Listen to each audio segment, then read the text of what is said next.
ಮೀನರಾಶಿಯ ಸ್ನೇಹಿತರೆ, ಆಗಸ್ಟ್ 24ರಿಂದ 30ರವರೆಗಿನ ಈ ಹೊಸ ವಾರವು ನಿಮಗೆ ಒಂದು ಚಿನ್ನದ ಕನಸು ನನಸಾಗಲಿದೆ. ಈ ವಾರ ಬ್ರಹ್ಮಾಂಡದ ಅತಿ ದೊಡ್ಡ, ಅತ್ಯಂತ ಶುಭ ಮತ್ತು ಶಕ್ತಿಶಾಲಿ ಗ್ರಹಗಳು ನಿಮ್ಮ ಜೀವನದಿಂದ ಎಲ್ಲ ಕತ್ತಲೆಯನ್ನು ಹೋಗಲಾಡಿಸಲು ಸಂಪೂರ್ಣವಾಗಿ ಸಿದ್ಧವಾಗಿವೆ.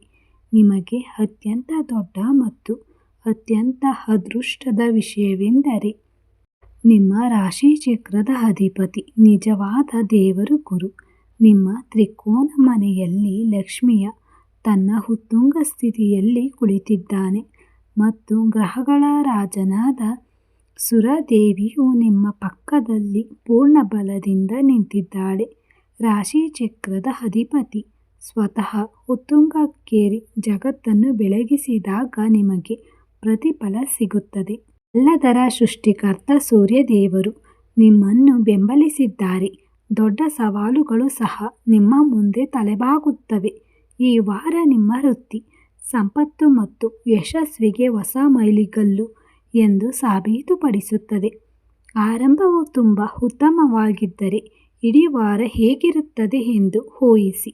ಆದರೆ ಸ್ನೇಹಿತರೆ, ನಿಜವಾದ ಜ್ಯೋತಿಷಿಯಾಗಿ ವಾರದ ಮಧ್ಯದಲ್ಲಿ ರೂಪುಗೊಳ್ಳುವ ಗ್ರಹಣ ದೋಷದ 2.5 ದಿನಗಳಲ್ಲಿ ತೆಗೆದುಕೊಳ್ಳಬೇಕಾದ ಮುನ್ನೆಚ್ಚರಿಕೆಗಳ ಬಗ್ಗೆ ನಿಮಗೆ ತಿಳಿಸುವುದು ನನ್ನ ಕರ್ತವ್ಯ. ಇದರಿಂದ ನಿಮ್ಮ ಅದ್ಭುತ ಯಶಸ್ಸಿನಲ್ಲಿ ಏನೂ ವಿಫಲವಾಗುವುದಿಲ್ಲ. ಆದ್ದರಿಂದ ವಿಡಿಯೋವನ್ನು ಬಿಟ್ಟು ಬಿಡದೆ ಕೊನೆಯವರೆಗೂ ನನ್ನೊಂದಿಗೆ ಇರಿ.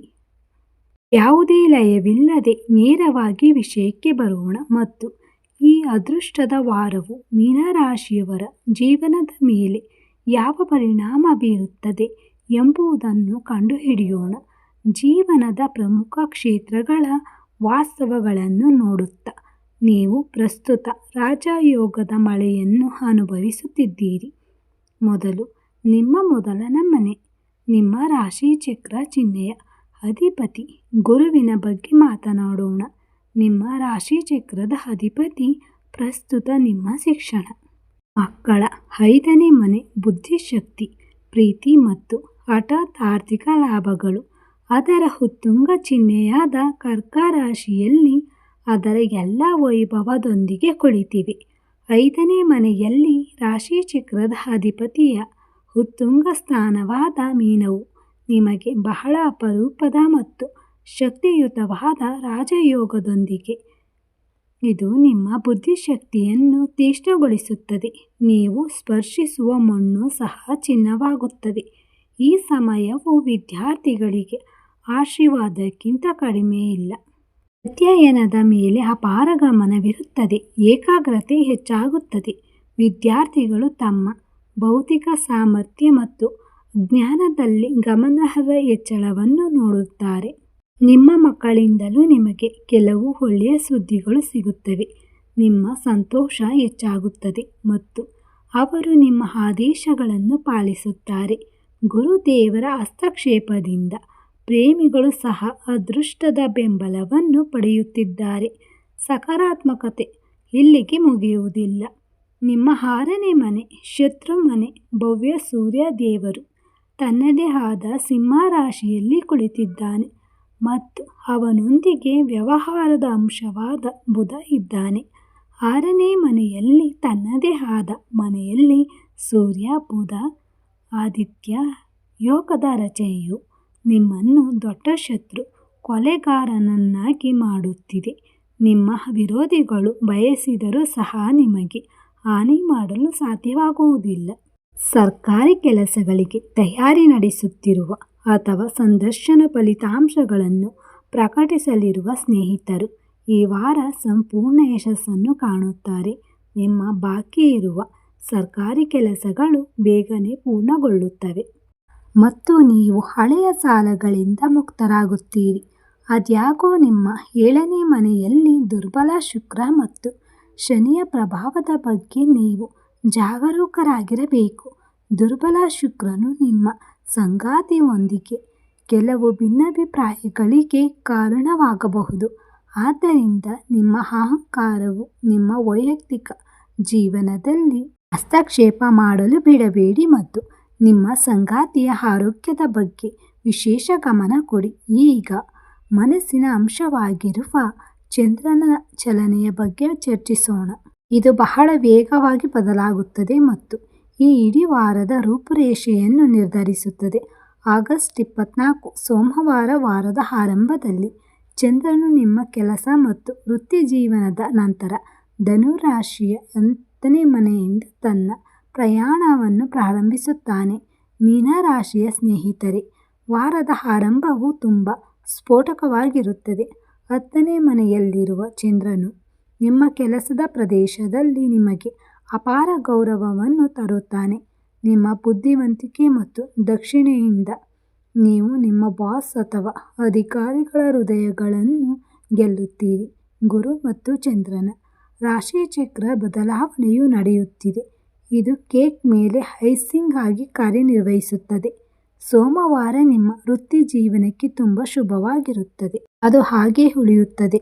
ಚಂದ್ರನ ದೃಷ್ಟಿಕೋನದಿಂದ ಆರಂಭವು ಉತ್ತಮವಾಗಿದ್ದರೆ ವಾರದ ಅಂತ್ಯವೂ ಸಹ ಉತ್ತಮವಾಗಿರುತ್ತದೆ. ಇದರ ನಂತರ ಆಗಸ್ಟ್ 25ರ ಮುಂಜಾನೆ 3:05 ಚಂದ್ರನು ತನ್ನ ರಾಶಿಚಕ್ರ ಚಿಹ್ನೆಯನ್ನು ಬದಲಾಯಿಸುತ್ತಾನೆ ಮತ್ತು ಮುಂದೆ ಸಾಗುತ್ತಾನೆ ಮತ್ತು ಮಕರ ರಾಶಿಯಲ್ಲಿ ನಿಮ್ಮ ಲಾಭ ಮತ್ತು ಆದಾಯದ 11ನೇ ಮನೆಗೆ ಪ್ರವೇಶಿಸುತ್ತಾನೆ ಮತ್ತು ಆಗಸ್ಟ್ 27ರ ಮಧ್ಯಾಹ್ನದವರೆಗೆ ಇಲ್ಲಿ ಸಾಗುತ್ತಾನೆ.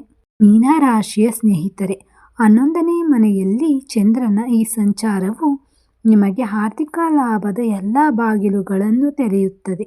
ಅತ್ಯಂತ ದೊಡ್ಡ ಜ್ಯೋತಿಷ್ಯ ವಿಷಯವೆಂದರೆ ನಿಮ್ಮ 5ನೇ ಮನೆ ಲಕ್ಷ್ಮೀ ಸ್ಥಾನದಲ್ಲಿ ಕುಳಿತಿರುವ ಉಚ್ಚ ಗುರುದೇವನ 7ನೇ ಪೂರ್ಣ ಮತ್ತು ಅಮೃತದಂತಹ ದೃಷ್ಟಿ ನಿಮ್ಮ 11ನೇ ಮನೆ ಮತ್ತು ಚಂದ್ರನ ಮೇಲೆ ನೇರವಾಗಿ ಬೀಳುತ್ತಿದೆ. ಉಚ್ಚ ಗುರು ಮತ್ತು ಈ ನೇರ ಚಂದ್ರ ಅಂಶವು ಪ್ರಬಲವಾದ ಗಜಕೇಸರಿ ರಾಜಯೋಗವನ್ನು ಸೃಷ್ಟಿಸುತ್ತಿದೆ. ಆಗಸ್ಟ್ 25 ಮತ್ತು 26 ನಿಮ್ಮ ವಾರದ ಅತ್ಯಂತ ಅದೃಷ್ಟ ಮತ್ತು ಲಾಭದಾಯಕ ಸಮಯವಾಗಿರುತ್ತದೆ. ನೀವು ವ್ಯವಹಾರದಲ್ಲಿ ಅಪಾರ ಲಾಭವನ್ನು ಪಡೆಯುತ್ತೀರಿ. ಎಲ್ಲೋ ಸಿಲುಕಿಕೊಂಡಿದ್ದ ಯಾವುದೇ ಹಣವು ನಿಮ್ಮ ಜೇಬಿಗೆ ಮರಳುತ್ತದೆ. ನಿಮ್ಮ ಗುರುದೇವರ ಕೃಪೆಯಿಂದಾಗಿ ಈ ಸಮಯದಲ್ಲಿ ನೀವು ಷೇರು ಮಾರುಕಟ್ಟೆಯಿಂದ ಉತ್ತಮ ಲಾಭವನ್ನು ಸಹ ನೋಡಬಹುದು. ನಿಮ್ಮ ವ್ಯಾಪಾರ ಸ್ನೇಹಿತರ ವ್ಯವಹಾರಗಳು ಸಹ ಅಭಿವೃದ್ಧಿ ಹೊಂದುತ್ತವೆ. ನಿಮ್ಮ ಹಿರಿಯ ಸಹೋದರರು ಮತ್ತು ಸ್ನೇಹಿತರಿಂದ ನಿಮಗೆ ಬೆಂಬಲ ಸಿಗುತ್ತದೆ. ಆದಾಗ್ಯೂ ಇದರ ನಂತರ ಪರೀಕ್ಷಾ ಸಮಯ ಪ್ರಾರಂಭವಾಗುತ್ತದೆ. ನೀವು ತುಂಬ ಜಾಗರೂಕರಾಗಿರಬೇಕು. ಆಗಸ್ಟ್ 27 ಗುರುವಾರ ಮಧ್ಯಾಹ್ನ 1:35 ಚಂದ್ರನು ಕುಂಭ ರಾಶಿಯಲ್ಲಿ ಭಯ, ನಷ್ಟ, ತೊಂದರೆ ಮತ್ತು ವಿದೇಶಿ ವ್ಯವಹಾರಗಳ 12ನೇ ಮನೆಗೆ ಪ್ರವೇಶಿಸುತ್ತಿದ್ದಾನೆ ಮತ್ತು ಆಗಸ್ಟ್ 29ರ ರಾತ್ರಿಯವರೆಗೆ ಅದೇ 12ನೇ ಮನೆಯಲ್ಲಿ ಸಾಗುತ್ತಾನೆ. ಇಲ್ಲಿ ಚಂದ್ರನು ಈಗಾಗಲೇ ಸಾಗುತ್ತಿರುವ ಅಸ್ಪಷ್ಟ ರಾಹು ಮಹಾರಾಜನನ್ನು ಎದುರಿಸುತ್ತಾನೆ. ರಾಹು ಮತ್ತು ಚಂದ್ರನ ಈ ಭಯಾನಕ ಗ್ರಹಣವು ದೋಷ 12ನೇ ಮನೆಯಲ್ಲಿ ರೂಪುಗೊಳ್ಳುತ್ತಿದೆ ಮತ್ತು ಅದೇ ಸಮಯದಲ್ಲಿ ಆಗಸ್ಟ್ 28 ಶುಕ್ರವಾರ ರಕ್ಷಾಬಂಧನದ ದಿನದಂದು ಒಂದು ದೊಡ್ಡ ಚಂದ್ರಗ್ರಹಣವು ಸಂಭವಿಸಲಿದೆ. ಆದರೂ ಈ ಗ್ರಹಣವು ಭಾರತದಲ್ಲಿ ಗೋಚರಿಸುವುದಿಲ್ಲ. ಆದರೂ ಜಾಗರೂಕರಾಗಿರಿ. ಈ 2.5 ದಿನಗಳು ನಿಮಗಾಗಿ ಜಾಗರೂಕರಾಗಿರಿ. ಮಾಡಬೇಕಾದ ಕೆಲಸಗಳು ಇಂತಿವೆ. 12ನೇ ಮನೆಯ ಈ ಗ್ರಹಣ ದೋಷವು ಇದ್ದಕ್ಕಿದ್ದಂತೆ ನಿಮ್ಮ ಖರ್ಚುಗಳನ್ನು ಹೆಚ್ಚಿಸಬಹುದು. ಕೆಲವು ಅಪರಿಚಿತ ಚಿಂತೆಗಳಿಗಾಗಿ ನಿಮಗೆ ನಿದ್ರೆಯ ತೊಂದರೆಯಾಗಬಹುದು. ಈ 2.5 ದಿನಗಳಲ್ಲಿ ಯಾವುದೇ ದೊಡ್ಡ ಹಣಕಾಸಿನ ವಹಿವಾಟುಗಳನ್ನು ಮಾಡಬೇಡಿ ಮತ್ತು ಯಾರನ್ನೂ ಕುರುಡರಾಗಿ ನಂಬಬೇಡಿ ಎಂದು ನಾನು ನಿಮ್ಮನ್ನು ಬಲವಾಗಿ ಎಚ್ಚರಿಸುತ್ತಿದ್ದೇನೆ. ರಕ್ಷಾಬಂಧನದ ಪವಿತ್ರ ದಿನದಂದು ಯಾವುದೇ ರೀತಿಯ ದೀರ್ಘ ಪ್ರಯಾಣವನ್ನು ತಪ್ಪಿಸಿ ಮತ್ತು ನಿಮ್ಮ ಕುಟುಂಬದೊಂದಿಗೆ ಶಾಂತಿಯುತವಾಗಿ ಸಮಯ ಕಳೆಯಿರಿ. ಅತಿಯಾದ ಖರ್ಚಿನಲ್ಲಿ ಸಿಲುಕಿಕೊಳ್ಳಬೇಡಿ.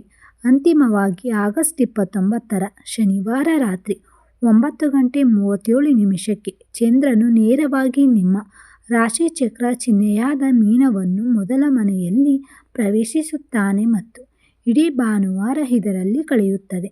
ಅವು ಸಾಗುತ್ತವೆ. ಕರ್ಮಫಲಗಳನ್ನು ನೀಡುವ ಶನಿದೇವನು ಈಗಾಗಲೇ ನಿಮ್ಮ ಮನೆಯಲ್ಲಿ ಸರಿಯಾದ ಸ್ಥಿತಿಯಲ್ಲಿ ಕುಳಿತಿದ್ದಾನೆ.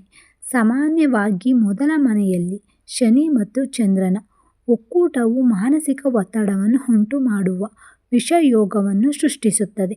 ಆದರೆ ಮೀನರಾಶಿಯ ಸ್ನೇಹಿತರೆ, ನೀವು ಚಿಂತಿಸಬೇಕಾಗಿಲ್ಲ.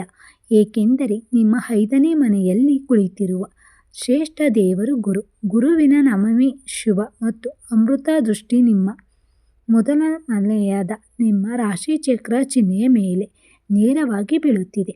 ಗುರುದೇವನ ಈ ಶುಭ ದೃಷ್ಟಿಯಿಂದಾಗಿ ಶನಿ ಮತ್ತು ಚಂದ್ರನ ಈ ವಿಷಯೋಗದ ಎಲ್ಲ ನಕಾರಾತ್ಮಕ ಪರಿಣಾಮಗಳು ಸಂಪೂರ್ಣವಾಗಿ ನಾಶವಾಗುತ್ತವೆ ಮತ್ತು ವಾರಾಂತ್ಯ, ವಿಶೇಷವಾಗಿ ಭಾನುವಾರ ತುಂಬ ಅನುಕೂಲಕರ ಮತ್ತು ಅದ್ಭುತವಾಗಿರುತ್ತದೆ. ನೀವು ಅಪಾರ ಶಾಂತಿ ಮತ್ತು ಸಕಾರಾತ್ಮಕ ಶಕ್ತಿಯನ್ನು ಅನುಭವಿಸುತ್ತೀರಿ. ನೀವು ನಿಮ್ಮ ಭವಿಷ್ಯವನ್ನು ಬಹಳ ಉತ್ಸಾಹ ಮತ್ತು ಉತ್ಸಾಹದಿಂದ ಯೋಜಿಸುತ್ತೀರಿ. ಆದ್ದರಿಂದ ಸ್ನೇಹಿತರೆ, ಇಂದು ಈ ವಾರದ ಮೀನರಾಶಿಯವರಿಗೆ ನಿಖರ ಮತ್ತು ತಾರ್ಕಿಕ ಜಾತಕವಾಗಿರುತ್ತದೆ. 5ನೇ ಮನೆಯಲ್ಲಿ ಗುರು ಮತ್ತು 6ನೇ ಮನೆಯಲ್ಲಿ ಸೂರ್ಯನ ರಾಜಯೋಗಗಳ ಸಂಪೂರ್ಣ ಲಾಭವನ್ನು ಪಡೆದುಕೊಳ್ಳಿ. ಅದ್ಯಾಕೋ 12ನೇ ಮನೆಯಲ್ಲಿ ರಾಹು ಮತ್ತು ಚಂದ್ರಗ್ರಹಣದಿಂದಾಗಿ ಆಗಸ್ಟ್ 27ರಿಂದ 29ರವರೆಗೆ ಬಹಳ ಜಾಗರೂಕರಾಗಿರಿ ಮತ್ತು ಈ ದೊಡ್ಡ ಹಣಕಾಸಿನ ವಹಿವಾಟುಗಳಲ್ಲಿ ಜಾಗರೂಕರಾಗಿರಿ. ವಾರದ ಉಳಿದ ಭಾಗವು ನಿಮಗೆ ಅತ್ಯಂತ ಅನುಕೂಲಕರ ಮತ್ತು ಅದ್ಭುತವಾಗಿರುತ್ತದೆ. ನನ್ನ ನೇರ ಸಕಾರಾತ್ಮಕ ವಿಧಾನವನ್ನು ನೀವು ಇಷ್ಟಪಟ್ಟರೆ ದಯವಿಟ್ಟು ವಿಡಿಯೋವನ್ನು ಲೈಕ್ ಮಾಡಿ ಮತ್ತು ಜೈ ಶ್ರೀರಾಮ್ ಎಂದು ಕಾಮೆಂಟ್ ಮಾಡಿ. ಚಾನೆಲ್ಗೆ ಚಂದಾದಾರರಾಗಲು ಮತ್ತು ಗಂಟೆಯನ್ನು ಒತ್ತಲು ಮರೆಯಬೇಡಿ. ನಿಮ್ಮ ಮತ್ತು ನಿಮ್ಮ ಪ್ರೀತಿ ಪಾತ್ರರ ಬಗ್ಗೆ ಹೆಚ್ಚಿನ ಕಾಳಜಿ ವಹಿಸಿ. ಧನ್ಯವಾದಗಳು.